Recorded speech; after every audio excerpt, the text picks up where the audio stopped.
The Linux Show, starring Nick Carter, Master Detective. Presented by Acme, America's great producer of fine quality paints.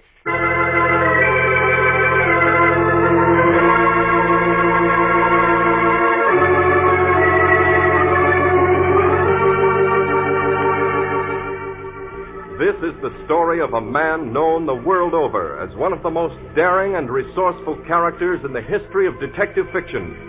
A man whose name has become a symbol of the triumph of right and justice over the sinister forces of crime and lawlessness.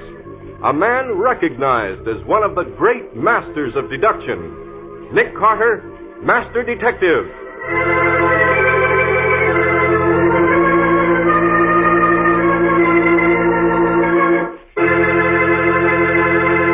Today's baffling case, The Witch of Donnerberg Mountain.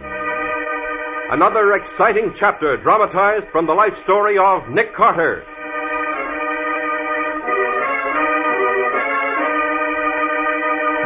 In just a moment, we'll find how a curious old moldy coin lured Nick Carter into a strange community, brooded over by Donnerberg Mountain and a collection of macabre superstitions.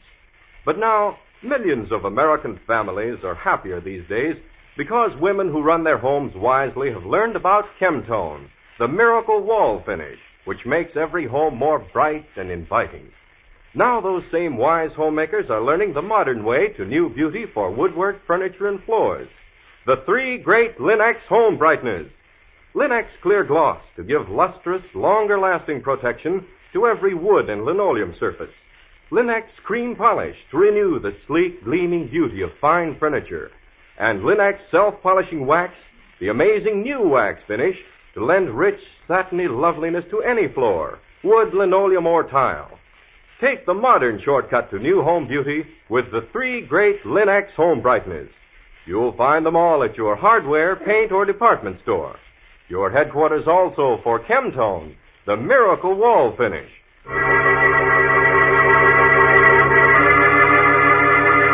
And now for today's exciting case from the life of Nick Carter. Today's thrilling adventure starts in the usual place, the gloomy old brownstone mansion at the corner of 4th and 5th. Yes, looking at that comfortable old Victorian mansion with its gay flowered window boxes, its shiny brass door knocker, and the bright and glistening windows, no one would ever guess that those panes are bulletproof, the doors, windows, and chimneys burglar-proof, and that on the top floor is probably the world's best-equipped laboratory for the scientific study of crime. As a matter of fact, our master detective is at this moment closeted in his laboratory, while Patsy Bowen, his efficient and long-suffering secretary, holds the world at bay in his second-story office and consulting room. Finally, the hidden door that leads to a secret passageway creaks open, and enter Nick Carter. Patsy, will you get that blamed thing fixed? Not me. The way you gumshoe around without making a sound gives me the jumps. Every time I think I'm in a perfectly empty room and suddenly look up and see you at that old roll-top desk which you won't let me throw out, as if you just materialized out of thin air, it makes my heart do nip-ups. Yes, Patsy, your grammar's a bit thumb-diddled, but I think I get your drift. You want me to stamp around and bump into furniture like the average man. I do not. Tell me, did you finish whatever it was you were puttering around with up in the laboratory? I did. I examined the shirt the man accused of the Pemberton murder was wearing the night Daley Pemberton was killed. But that shirt had been washed and ironed, Nick. Quite so. The murderer made the common mistake of believing that a thorough washing and boiling would eliminate traces of his crime. But not with the modern benzodine test, sweetheart. Oh? It took me less than 3 drops to reveal the presence of bloodstains. Mr. Pemberton's blood. You needn't look so pleased. I'm always pleased when I've managed to end a criminal career. Murder so often becomes a habit. Well, anything happened when I was upstairs? Anything, everything. The mayor called, the head of Freedom for Moravia called, Lieutenant Riley called, the butcher called. Trivia, all trivia. Anything worth bothering about down in the waiting room? Mrs. DeLacy Trump's pearls. What about them? Stolen. Tell her to report to insurance company. She can. Seems some gigolo swiped them. She doesn't want her husband to find out. Not interested. Old Mr. DeWitt Hemingway's second wife has run away. She should have done it years ago. Not interested. Mr. Roger Winthrop, author and lecturer, has taken a house in some forsaken spot up the river. He's writing a history of the folklore and superstitions of the Catskills. He wants you... I never collaborate. Besides, what I know about the River Valley superstitions, and they're plenty gory, he can dig out of the records for himself. Not interested. Will you not jump to conclusions, Nick? He does not want you to collaborate. His servant has been hexed. The local witch has put a curse on him. And he's had a succession of headaches or corns or something. Tell him to wear a nice sedative bag. I believe that's a usual It's remedy. too late. The servant, whose name was Jacob, died about dawn this morning. A violent and horrible death. His last words were something about a descent into hell. Well, why didn't you say so? You wouldn't let me. Send Mr. Winthrop up. Well, send him up. What are we waiting for? Keep your shirt on, Nick. I can't have him shot out of a cannon. Wait till I click my inter-office gadget, can't you? Butch. Hey, Angel Face. Butch, Mr. Carter will see Mr. Roger Winthrop. You mean the guy with the ribbons on his glasses? Right the very first time. Okay, Mr. Winthrop. Hey, he's halfway up the stairs already. Athletic for an author, Patsy? Come in. Mr. Carter, Mr. Nick Carter, where is he? Right behind you. Oh, Mr. Carter, I am... I know. Roger Winthrop. Author. I am now engaged in collecting data for my latest novel. In fact, I have already... Has this novel anything to do with your servant's death? Why, no. Then skip it. Of course. But if it weren't for the novel, I never would have rented the old Brocken house. And we'd never have met the old witch. You said witch? He did. You keep out of this, Patsy. What old witch do you mean, Mr. Winthrop? Who is this, I'm Nick Carter's secretary, amanuensis, general factotum, and the lady who sews the buttons on his shirt. Now, let's get back to the witch. She sounds more interesting. Thanks. Of course, I don't actually think she is one. Still, the natives who live around the Brocken farm are quite convinced of the fact. It seems she's placed a curse on people before this, mostly young boys who taunted her or stole her fruit. Young William Tappan was thrown from his father's farm horse and dragged twice round the barn. Hendrik Vandervoort fell out of an apple tree and broke his arm. And Johnny Upsendike had scarlet fever and jaundice both at the same time. Seems to me I've heard of accidents like that happening to kids even without their being hexed. Yes, Patsy, but that's not the significant part of the narrative. What is? The boys' last names. Tappan, Vandervoort, Upsendike. I take it, Mr. Winthrop, the old Brocken farm you've rented is in a Dutch community. It is. Up the river at the foot of the Donnerberg. Wild, hag-ridden country. Those families settled there before the Revolution and have married and intermarried ever since. All but the Brockens. They seem to have been disliked right from the beginning. Some say they aren't Dutch at all, but Hessians. Yes. Let me see. Brocken. Isn't that the name of that mountain in Germany where all the witches are supposed to gather on Walpurgisnacht? Yes, that's why the Brockens are said to have settled where they did. Because old Donnerberg, the local mountain, bears a strange resemblance to the Brocken. I see. Local gossip has it that on the eve of May Day, which, as you know, is Walpurgisnacht, all the family and their cats, they've always had black cats, would swoop up the chimney on broomsticks and fly away to Donnerberg Mountain for some sort of witch's Sabbath. Then this witch who's supposed to have hexed your servant Jacob is, I gather, one of the famous Brockens. She's the last of them. Miss Hermina Brocken is an old maid, and when she dies, the family will be extinct. And high time, too, if you ask me. Now, you don't really think she's a witch. No, but she's a vindictive, highly neurotic, I might even say dangerous female. And you think she killed Jacob? I do. She laid a hex on him last week, made a rag doll out of an old scarf of his she managed to steal. She named the doll Jacob, of course, and then began sticking pins into it. And last night, or rather early this morning, he died. Tell me exactly what happened. Well, I'd rented the Brocken house for the summer. It seemed to have the sort of weird, not to say sinister background I needed for my novel. Did Miss Hermina go with the house, Mr. Winthrop? Oh, no. She and her cat moved out to a sort of farmer's cottage. Oh. I insisted on that. I can't abide cats. Well, as I was saying, last night I was in my study scribbling away the better part of the night. It was a peculiarly black night, you may remember. This is what is called the dark of the moon. Yes, I know. Well, finally I became aware that everything was unusually quiet. And then I realized I'd worked through the entire night, and this was that queer, unearthly silence that comes just before the dawn. Suddenly, I was conscious of a dull, muffled thud, a thud that was almost a clang. What was that? Curious how strange sounds become at night. Sounded like the clang of a coffin lid. Better lay off work for tonight, Winthrop, old boy. First thing you know, you'll be imagining ghostly footsteps. Good Lord, what's that? Something's coming round the corner of the house. That's the tool house door. Someone's trying to get in. Oh, this is ridiculous. Better go see what it is before my imagination makes a fool of me. I'll take the lamp. It's probably nothing at all. Just the wind rattling the lock. But there isn't any wind tonight. Pull yourself together, Winthrop. Down the steps to the woodshed. Yes, something is moving the lock. Someone's out there. Wait till I unlock the door. I'm done for. Jacob, what are you doing out here this time of night? Jacob, what's wrong with you? Don't go near it. Don't go. She's right. It goes straight down to hell. But Good Lord, he's having convulsions. Jacob! Jacob!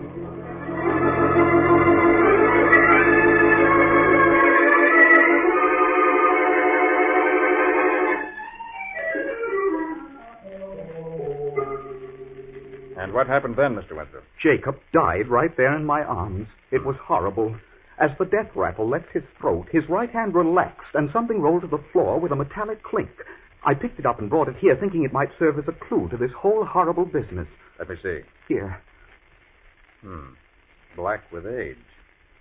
Looks like a metal slug of some kind. Patsy. How about giving this a going over with that metal polish you keep around for polishing up doorknobs? With pleasure. It's right here in this drawer. I keep it handy, Mr. Winthrop, because all the hardware in this old house is brass. And I always say, what's the good of having real brass furnishings unless Not you keep interested, them well... Patsy. Postpone the housekeeping. Well, Mr. Winthrop, from your description of Jacob's death, the panting, the dragging footsteps, and the final convulsions, I'd say he was probably poisoned. No possibility of suicide, I suppose. Of course not. It was the witch, Miss Hermina Brocken. I told you she'd put a curse on him. Curses don't cause convulsions, Mr. Winthrop. I never said they did. The point was she hated Jacob enough to want him dead. Why? Well, I suppose it was my fault in a way. I told Jacob to make up for the gold girl in order to get her to tell him all the local ghost stories. He unearthed plenty. Some of them, like the Headless Horseman and the crew of Hendrik Hudson who go bowling in the mountains whenever there's a storm, have already been recorded by Washington Irving. Yes. Then there's the two spectral riders who are supposed to be the ghosts of Major Andre and General Benedict Arnold. They met and rode through that territory, you know, the night Arnold sold out to the enemy. Yes. Then there's the story of a lost treasure that's supposed to be cursed. Not to mention a Batwoman and a black vulture who appears whenever there's to be a death in the valley. Interesting, but irrelevant. Why did Miss Brocken hate Jacob? Certainly not because he worried those stories out of her. Well, no. As a matter of fact, I rather imagine Jacob overdid his attentions to the old girl. When she discovered he had a wife and 5 children in the Bronx, well, she turned on him like a vixen. It was all Peter and I could do to tear him away from her. She was trying to scratch out his eyes. Hell hath no fury and so forth. Quiet, Betsy. Just who is Peter, Mr. Winthrop? A local character who does the gardening for me. He's, well, not exactly bright, but he can make anything grow. How does he get on with Miss Brocken? Scared to death of her. Carries a piece of cold iron in his pocket all the time he's around the place. If you touch cold iron, you know, a witch can't harm you. Speaking of cold metal, how's this for a handsome hunk of stuff? It shines better than our doorknobs now that I've got the tarnish off. Oh, very interesting. That coin, Patsy, is gold. What? A British guinea, to be exact, minted in the reign of George III. In those days, coins like this were called trader's gold. For Pete's sake, why? Every British soldier who brought in a member of Washington's army received one of these. And every member of Washington's forces who gave himself up got one, too. Where in the world do you suppose Jacob got hold of this? To answer that, we'll have to make a visit to the Donnerberg. Yes, Mr. Winthrop. I think you brought us a problem that's even more interesting than you suspect.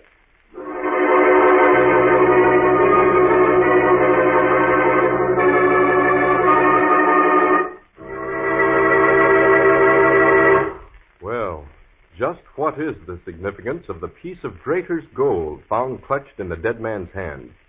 Is it connected in any way with the strange events which are happening in the shadow of old Donnerberg Mountain? We'll see in just a moment. Linex self-polishing wax is practical proof that there is something new under the sun. New beauty, new protection, new skid resistance for all your floors and linoleum. If you haven't used new Linex self-polishing wax, you haven't learned how different, how perfect the quick-drying wax can be. For Linex self-polishing wax, developed by leading research chemists to give you the best, lends a satiny appearance, a lasting protection, real anti-skid finish to every floor surface in your home. The formula of Linex self-polishing wax is completely new. It contains the greatest possible amount of genuine carnauba wax. And the underwriters' laboratories have proved that linoleum, hardwood, and rubber tile are actually less slippery after Linex self-polishing wax has been applied. When you walk on a Linex surface, you can actually feel the difference. Besides, it takes only a jiffy to wipe on, drying quickly to a handsome luster without tiresome rubbing. So it's just good sense to choose genuine Linex self-polishing wax. And, of course, if you want the modern type finish, which is brushed on, or even longer-lasting protection, use Linex Clear Gloss Varnish, which dries overnight to a beautiful gloss finish that protects your floors and linoleum amazingly for months. Whichever you choose, Linex Self-Polishing Wax or Linex Clear Gloss Varnish, ask for it by name, Linex, and get the best. You'll find all 3 great Linex home brighteners and Chemtone, the miracle wall finish, at hardware, paint, and department stores everywhere.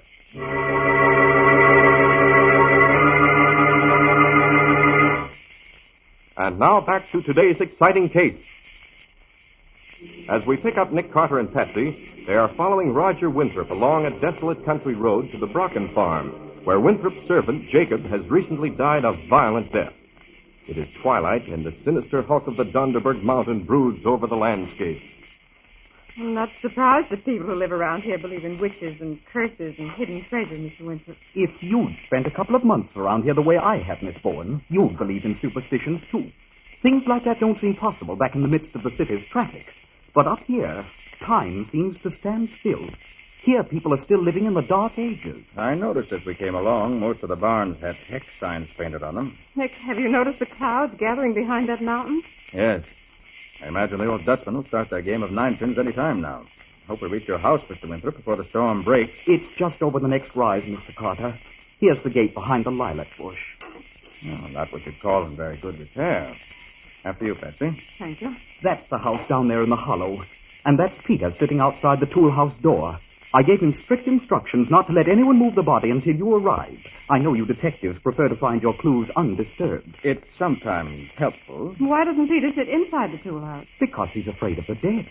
There's a superstition around here that the soul of anyone who's died a violent death is afraid of being alone and always tries to take along a companion. Oh, what's that? Something up there in that tree. It's there, silhouetted against the sky.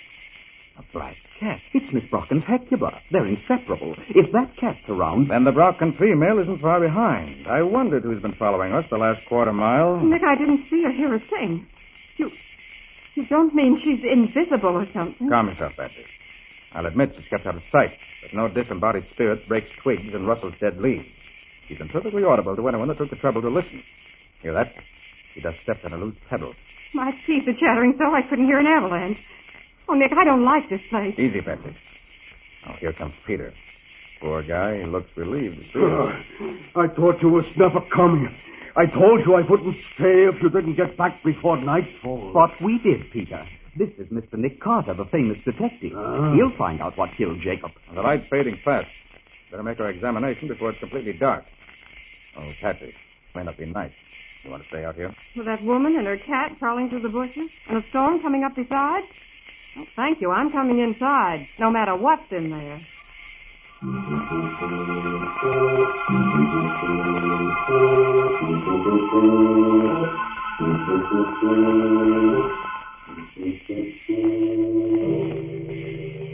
Hold the flashlight steady, Patsy. It's horrible, isn't it, Nick? Extreme rigor mortis and marked tetanic constriction of the muscles. Jaws too firmly clamped together to permit any investigation of the oral cavity. We can take a look at the inside of the lips. No, the poison, whatever it was violent, but I don't think it was administered by mouth. No. Now, let's see. Rest on the instep of the shoes between the sole and heel. Heavy boots and corduroy trousers, no, wasn't the lower limb. Hands bare. Yes, look here. The 2 small punctures of the right thumb. Yes. Winthrop, help me roll back a sleeve. Right, Mr. Carter. Here we are. 2 more. Now here again. And again. And all the punctures have already started to gangrene. That's how the poison entered the body. Oh. It's the evil eye. Those 2 dents. It's the mark of the evil eye. They burn straight through you until you're dead. Interesting idea, Peter. But what killed Jacob was quite a bit more deadly than any evil eye. You mean you know who killed him? Definitely. The question now is to find where the killer's hiding. But, Nick, Let's see if we can get a line on how Jacob spent his last 12 hours. Get the small microscope out of my zipper case, will you, Patsy? Or when you might prepare a few slides. Right you are, Nick. just exactly what you're doing that for, Mr. Carter. Cleaning the dead man's nails, I mean. A good scientific detective, Mr. Winthrop, can pretty well deduce from what he finds under any person's nails where that person has been and what he's done for some time previous. Oh, slide, please, Patsy. Here you are. This isn't my most powerful lens, of course. This flashlight isn't as strong as one could wish. Still... You get anything, Nick? Yes. Quite a few things. He ate a piece of chocolate cake for dinner, with his fingers, of course. Sawed quite a bit of wood.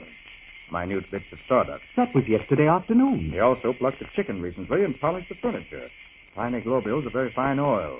But the most interesting ingredient in the whole collection is a certain tiny spored mold or fungus. A great deal of it, as a matter of fact. Maybe he went out picking wildflowers in the woods. No. This particular fungus only grows in places where there's a great deal of moisture and where sunlight never reaches. Any place like that around here, Mr. Winthrop? Basement? Spring house? No, the basement's bone dry and there is no spring house. How about a well?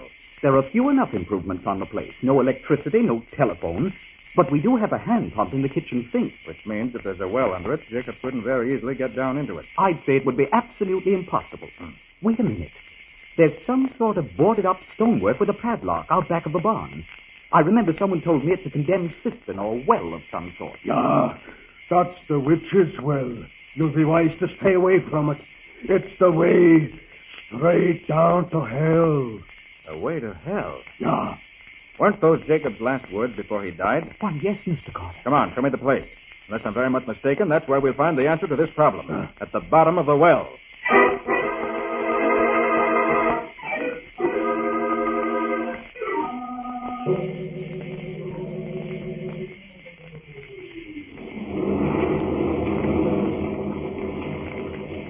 Sounds as if Henry Hudson's crew had started a game of ninepins. Oh, that means there's evil abroad tonight. Nick, I just remembered something. Now what? Isn't tomorrow the 1st of May? That means this is Walpurgis night. When witches ride and graves give up their dead. Yeah. That one sounded like a strike. This is the cistern, Mr. Carter, or whatever it is. I thought you said it was padlocked, Mr. Winthrop. It always has been.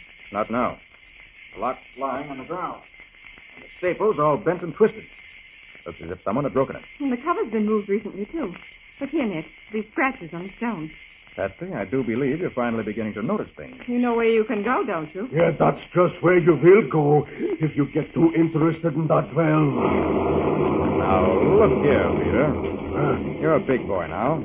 You don't really think Miss Brocken's a witch? I know she is. Ever see her ride a broomstick? No, but I've seen her go down this well. When was this? Winter nights. Me and my brother Timmy would hide in the hay of that old barn and wait for her to come along.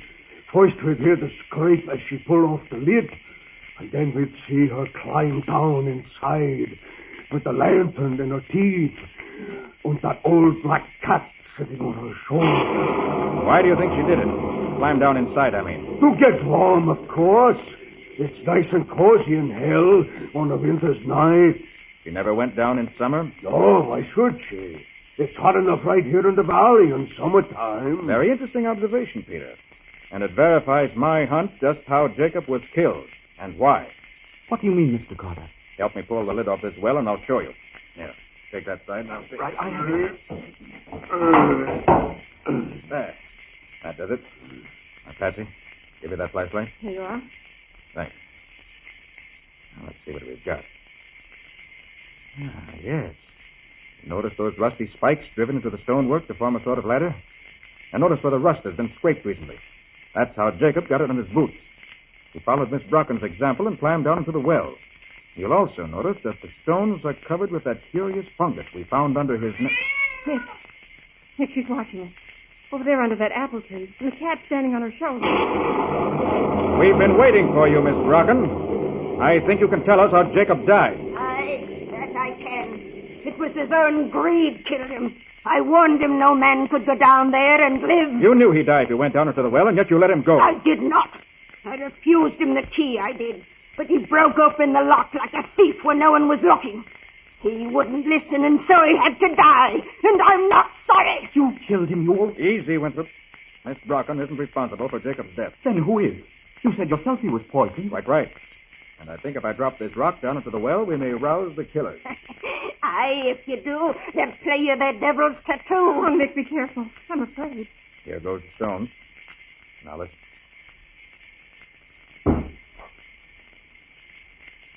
Oh, Nick. Nick, I heard it. Good Lord, what is it? Rattlesnakes. Forget, this is rattlesnake country. And I rather imagine there's a rattlesnake nest down there. Aye, that there is. Old ones and young ones, the darlings. I told Jacob not to go down in that well. I told him he'd go to hell, but all he cared for was gold. And so he's dead. Dead! Dead! And I'm glad!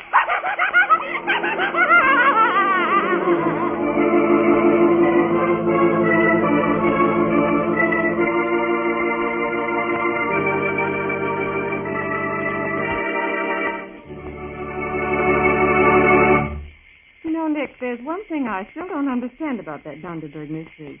Why did Jacob go down into the well? And why wasn't Miss Brocken bitten when she did the same thing? I'll answer the last question first.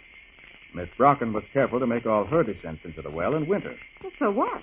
You see, when snakes hibernate, they become cold and almost lifeless. Ask any snake charmer. It's an old trick of the trade to put snakes on ice just before a show. Makes them quite harmless. Oh. And as for the reason that drew both Miss Brocken and Jacob into the well, I deduced from the sample Jacob had in his hand that the Brocken well is the hiding place of Benedict Arnold's famous lost treasure. What's that? Well, Major Andre is supposed to have given Arnold a golden guinea for every man then garrisoned at West Point.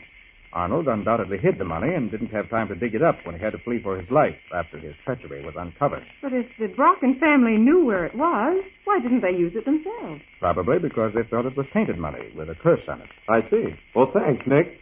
Now, in just a moment, I want you and Patsy to give us a preview of next week's exciting case. Everybody's heard the old saying that home is where the heart is. And because home does matter most, it deserves the most careful attention you can give it.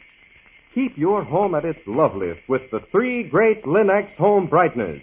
Linex cream polish, for example, renews the original gleaming beauty of your fine furniture, the handsome appearance of the wood grain itself in one quick, easy application.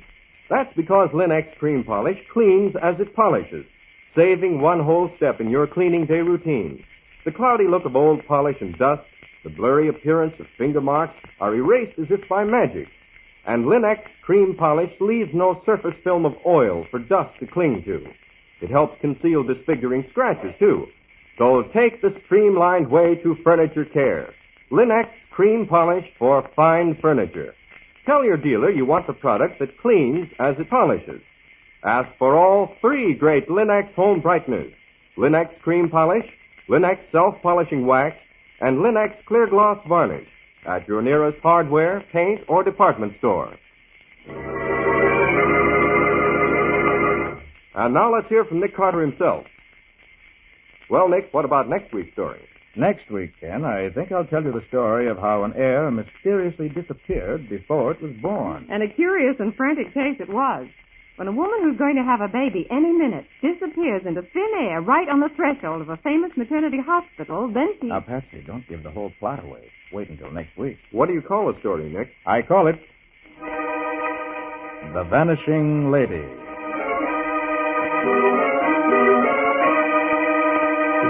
Nick Carter, Master Detective, is featured in Street and Smith magazines. Lon Clark is starred as Nick with Helen Choate as Patsy. Original music is played by Lou White. The programs are written by Edith Miser, and any resemblance therein to actual persons living or dead is purely coincidental. The entire production is under the direction of Jock McGregor.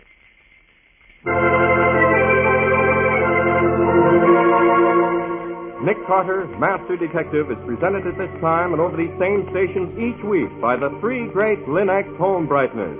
Linex clear gloss varnish, Linex cream polish, and Linex self-polishing wax. Created by Acme, America's great producer of fine quality paint.